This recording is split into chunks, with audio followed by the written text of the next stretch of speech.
bem-vindos a esta nossa conversa. Hoje a gente tem em mãos um material assim que convida a pensar grande, sabe? Muito grande. A primeira parte da obra O Grande Enigma, de Leon Denis, especificamente a seção Deus e o Universo. Exato, vamos mergulhar nos capítulos iniciais mesmo, do 1 ao 9, explorando as reflexões do Denis sobre algumas das questões mais profundas da existência humana, cósmica. E as fontes que a gente tem são trechos do próprio livro e um resumo que ajuda a dar um panorama da obra toda, né? Isso. E a nossa proposta aqui é tentar destrinchar as ideias centrais dele sobre propósito, sabe? Ordem, significado no universo. Ele basicamente joga a pergunta: será que tem uma inteligência, uma lei por trás de tudo? Ou a gente está só flutuando ao acaso? Uma pergunta, olha, nada modesta. Nada modesta mesmo. E a origem do livro, como o próprio Denis conta, já é bem sugestiva, né? Ele diz que recebeu a inspiração numa tarde de inverno lá na Provença, sentindo uma espécie de chamado interior para escrever sobre o sentido da vida, as leis eternas e uma justiça maior que ele conecta com o amor. Nossa, uma origem quase mística para uma obra tão ambiciosa. Então, vamos começar a desembrulhar isso aí. Denis nos joga logo de cara, né, na imensidão do universo, naquele silêncio aparente das estrelas. Uhum. Ele identifica o que é óbvio: matéria e movimento, está em todo lugar. Mas aí ele puxa um terceiro fator que ele acha fundamental: a inteligência.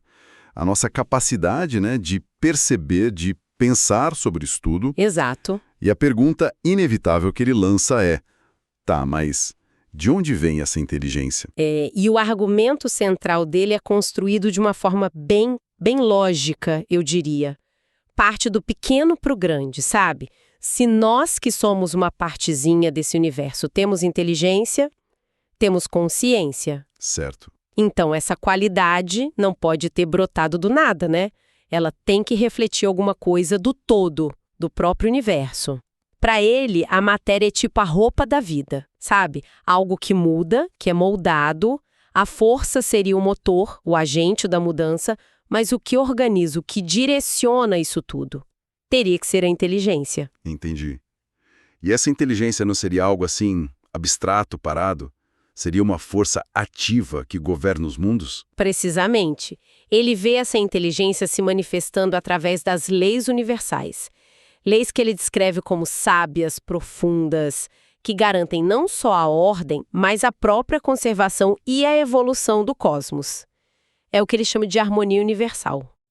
Ele argumenta que a própria ciência da época dele, sabe, ao começar a unificar as leis da física, mesmo sem querer, já estava apontando para essa inteligência única, soberana, por trás dos fenômenos. Ele chega a dar um nome para essa inteligência, tipo razão consciente, unidade universal, a fonte de tudo, força, luz, vida. Sim, ele acaba usando a palavra Deus, mas faz questão, assim, de ressaltar como a nossa linguagem é limitada para capturar o infinito, né? Ele até menciona aquela designação egípcia antiga, eu sou, Sim. que foca na existência pura, no ser absoluto, perfeito, imutável. Fonte de toda sabedoria e amor.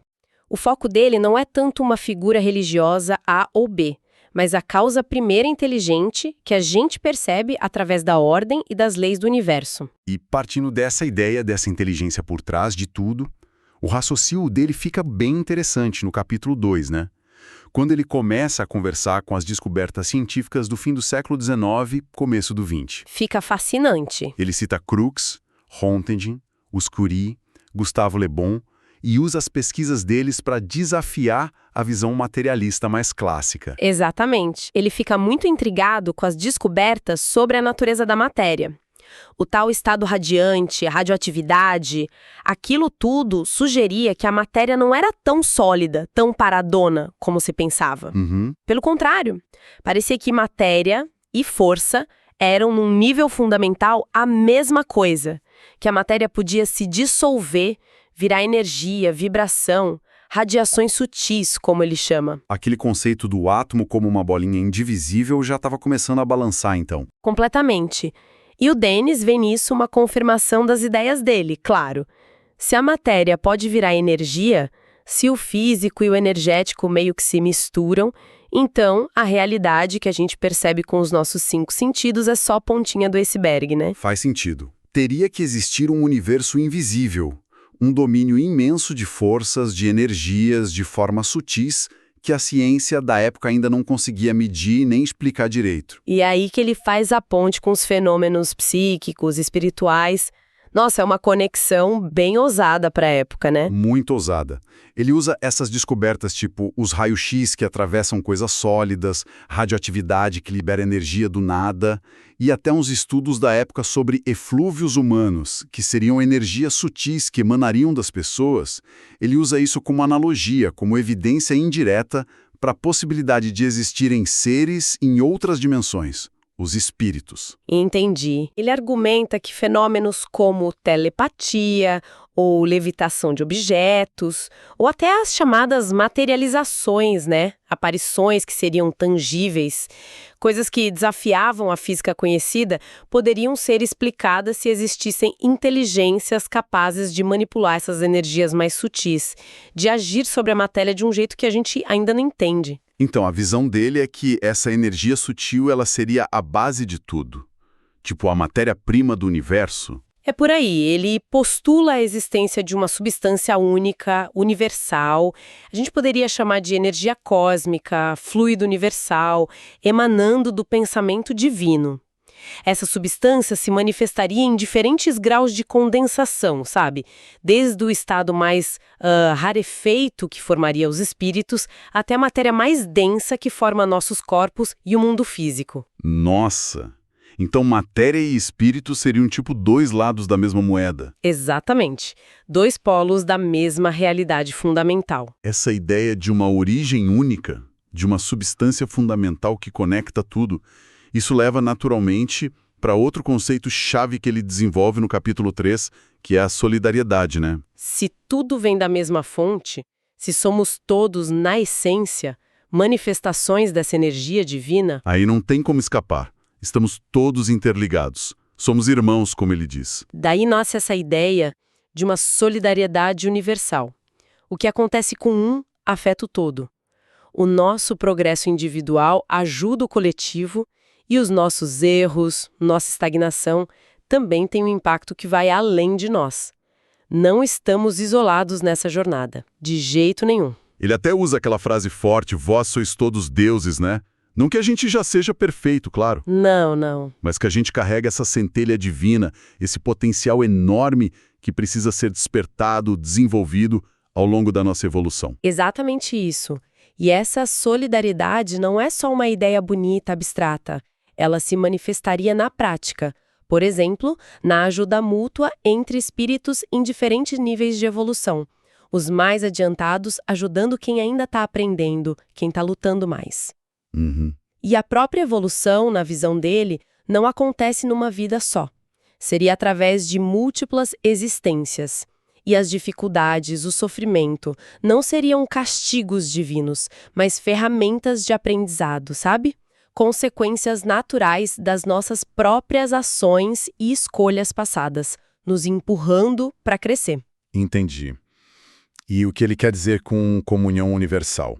Seria essa conexão o tempo todo? Sim, é a ideia de que estamos sempre conectados uns aos outros e, no fim das contas, com a fonte divina. Mas essa comunhão, para ele, não depende de ritual externo, de dogma religioso. Ela se expressa pela interioridade, pela prece sincera, que ele define não como pedir coisa, mas como uma elevação do coração, um ato da vontade pro bem, uma sintonia com o alto. Certo. E também pelo trabalho digno, feito com propósito elevado, e pela busca constante por uma vida moralmente reta, baseada no amor e na justiça. Essa conexão interna seria a verdadeira força de inspiração, de consolo nas dificuldades. Seguindo essa linha da harmonia, da conexão, no capítulo 4, As Harmonias do Espaço, o Denis nos leva para uma viagem cósmica. É quase poético o jeito que ele descreve. É lindo mesmo. Ele não fala só de astronomia, de planetas e órbitas. Ele busca uma lei harmônica por trás disso tudo. Menciona a lei de Bode, aquela tentativa de descrever as distâncias dos planetas com uma fórmula matemática, e outros estudos da época, como os de Asbel. A imagem que ele cria é muito forte, né? O sistema solar como uma harpa cósmica gigantesca. As distâncias entre os planetas, as órbitas, tudo seguiria uma progressão matemática que, segundo ele, corresponderia a intervalos musicais, uma sinfonia silenciosa regendo os céus. E ele descreve os planetas de um jeito muito vivo. Júpiter, Saturno, não são só bolas de gás gigantes com anéis. Ele imagina como mundos cheios de vida, talvez de formas que a gente nem imagina, com paisagens e belezas incríveis. Sim, ele fala das condições próprias de cada um, como uma temperatura mais amena que ele atribuía a Júpiter na época, ou a complexidade dos anéis e luas de Saturno. É uma visão de um universo vibrante. E qual o ponto central disso tudo para ele? O ponto filosófico é que ele acredita que a mesma lei fundamental da harmonia governa tudo. O som que a gente ouve, a luz que a gente vê, o calor que a gente sente e os movimentos imensos dos astros. Tudo seria uma expressão do pensamento divino, uma manifestação da ordem inteligente do universo. Essa música das esferas, então? Isso, é um conceito antigo que ele retoma. Não seria audível para os nossos ouvidos físicos, claro, mas poderia ser percebida por sentidos mais sutis, ou em estados de consciência expandida. Ele até sugere que médiuns em transe ou gênios criativos como Beethoven poderiam captar essas harmonias superiores. Seria como o verbo de que falam algumas tradições, uma linguagem fundamental do universo. A inteligência criadora. Ele vê essa ordem matemática, essa beleza até no que parece caótico como o cinturão de asteroides. Ele especula se não seria ali um laboratório cósmico, restos de um planeta antigo, material para mundos futuros. Tudo teria um lugar, um propósito nessa grande harmonia. Essa visão de um universo ordenado, inteligente, isso nos leva direto para os capítulos V e V, onde o Denis meio que martela um ponto que ele considera crucial: a necessidade da ideia de Deus. E é bom frisar, como você já disse, e ele também faz, que não é para defender um dogma religioso específico, né? Correto. É fundamental entender isso. Para ele, a ideia de Deus é uma necessidade lógica filosófica. É a causa primeiro inteligente. A existência dessa causa seria demonstrada não por revelação sobrenatural, mas pelas próprias leis que a ciência estava descobrindo. Ele argumenta que mesmo as correntes mais materialistas ou positivistas da época dele, ao buscarem um princípio único para explicar a diversidade dos fenômenos, estavam, de certa forma, tateando em direção a essa unidade suprema. O argumento dele é que leis cegas, leis puramente mecânicas, sem propósito, não poderiam ter gerado a complexidade, a ordem, a finalidade que a gente vê em tudo. Desde a organização das galáxias até a sofisticação da vida na Terra, chegando na consciência humana. Isso tudo, para ele, grita por um direcionamento inteligente. Sim, a ordem no universo físico, para Denis, é um reflexo direto de uma inteligência que ordena. E ele não para aí. Ele estende essa lógica para o domínio moral. A nossa vida interior, nossas experiências, relacionamentos, também não estariam largados ao acaso. Seriam regidos por uma lei moral fundamental. A lei de causa e efeito. Uma justiça imanente, sabe? Que faz parte do funcionamento da vida. Aquela ideia de que cada pensamento, sentimento, ação gera uma consequência na mesma linha. E que essas consequências vão moldando nosso caráter e nosso destino, não só aqui e agora, mas ao longo de várias existências. Exatamente, é um conceito de responsabilidade profunda. Mas, segundo Denis, entender essa lei não deveria levar ao desespero, ao fatalismo. Pelo contrário, levaria à resignação inteligente diante das dificuldades, entendendo que elas podem ser consequências de ações nossas, passadas, talvez em outras vidas, e, ao mesmo tempo, seria o maior estímulo para a gente agir certo no presente para plantar coisa boa para o futuro. A justiça divina nessa visão não é um juiz externo castigando, mas uma lei natural que funciona através das nossas escolhas. Entendido. Mas aí, como essa inteligência suprema, esse Deus que se mostra nas leis, age de forma mais direta, digamos, no mundo e na vida das pessoas? Os capítulos finais dessa primeira parte, o 7º, 8º e 9º, parecem ir por aí. Ele vê essa ação na história, por exemplo. Vê sim. Ele enxerga a ação divina na inspiração que move grandes figuras, missionários, reformadores, pessoas que mudam o rumo da história por causa de uma fé muito forte, uma visão mais elevada. Ele cita Jesus e Joana d'Arc como exemplos claros de como a fé e essa conexão com o divino podem derrubar barreiras que parecem impossíveis. E além dessas figuras históricas, ele vê essa ação divina atuando em cada um de nós, no dia a dia. Sem dúvida. Ele fala do templo vivo da consciência como lugar onde essa conexão acontece de forma mais íntima. É dentro da gente que mora a tal centelha divina, a nossa capacidade de se conectar com essa inteligência maior. E é aqui que ele amarra o filosófico com algo bem prático, especialmente importante para a época dele e para quem se interessava pelos fenômenos psíquicos: a experimentação, o contato com o mundo espiritual. Ele diz que elevar o pensamento a Deus, a prece sincera, são fundamentais nessas práticas. Por quê? Não bastaria ter a técnica certa ou a curiosidade científica. Para Denis, de jeito nenhum. E ele é bem enfático nisso. A elevação moral, a intenção pura, são cruciais por duas razões principais. Primeiro, para atrair a sintonia de espíritos mais elevados, que poderiam trazer ensinamentos e ajuda de verdade.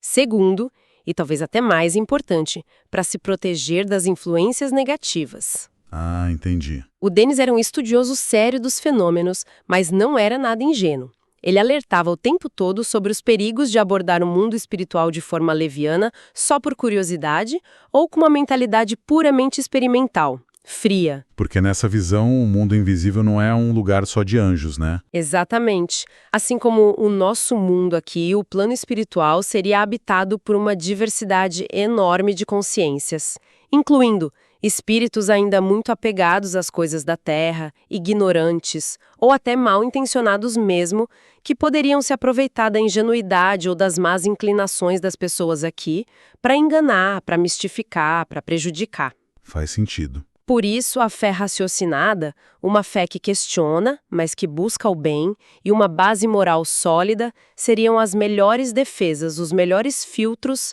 para garantir que a interação com o invisível fosse segura e trouxesse algo bom. Entendi. E ele chega a responder algumas objeções clássicas nesses capítulos finais, né? Aquelas perguntas que sempre aparecem quando se fala de Deus, de espiritualidade. Sim, ele encara umas questões bem difíceis, tenta abordar o problema do mal. Por que tem tanto sofrimento se Deus é bom? A resposta dele está ligada à ideia de evolução. O mal não seria uma criação divina, mas uma consequência da nossa própria imperfeição, do nosso livre-arbítrio. A luta contra as dificuldades, contra as nossas sombras, seria o motor do nosso crescimento. Ele também discute a natureza de Deus. É um ser pessoal que ouve nossas preces ou é uma força impessoal infinita? O Denis tenta conciliar as duas ideias, sugerindo um ser que é ambos. E, por fim, a questão: dá para conhecer Deus? A resposta dele é: não na essência última, que está além da nossa compreensão hoje, mas a gente pode conhecê-lo através das suas obras, o universo, a vida, as leis, e sentir sua presença na nossa consciência. E qual seria, então, o objetivo final de toda essa jornada humana e cósmica que ele descreve? Para onde tudo isso leva? Leva para o desabrochar gradual das potencialidades divinas que a gente traz dentro de nós. A evolução contínua da alma em direção a uma perfeição relativa, que a gente alcança pelo esforço próprio, aprendendo com os erros, praticando o amor e a justiça e entrando em sintonia cada vez maior com as leis universais que regem tudo. É uma escalada infinita em direção à luz. Então, juntando as peças aqui, o que surge dessa primeira parte do Grande Enigma é um quadro, nossa, impressionante. O Leon Denis nos apresenta um universo que ele recusa ver como caótico, como fruto do acaso. Exato. Em vez disso, ele pinta um cosmos inteligentemente ordenado, regido por leis precisas, harmoniosas, tanto no plano físico quanto no plano moral. É isso aí, é uma visão onde matéria e espírito não são opostos, mas sim vibrações diferentes da mesma realidade fundamental, sabe? Interconectados, interdependentes, um universo onde as almas, essas faíscas de inteligência, evoluem juntas em solidariedade, aprendendo, crescendo através de muitas experiências, muitas vidas. E tudo isso acontecendo sob a regência de um princípio supremo que ele chama de Deus, entendido não como um rei que manda e desmanda, mas como a própria fonte da inteligência, da sabedoria, do amor que permeia tudo. É uma tentativa, olha, notável, de costurar os fios da ciência que estava surgindo na época dele, da filosofia profunda e de uma espiritualidade vivida, né? Sem dúvida nenhuma. E o mais interessante é que, mesmo sendo escrito há mais de um século, esse questionamento do Denis ainda ressoa muito forte hoje. Essa busca humana que não acaba nunca por significado, por encontrar uma ordem por trás da bagunça aparente do mundo, por sentir nossa conexão com algo maior, algo que vai além do puramente material. É verdade. O trabalho dele oferece um mapa possível para essa busca.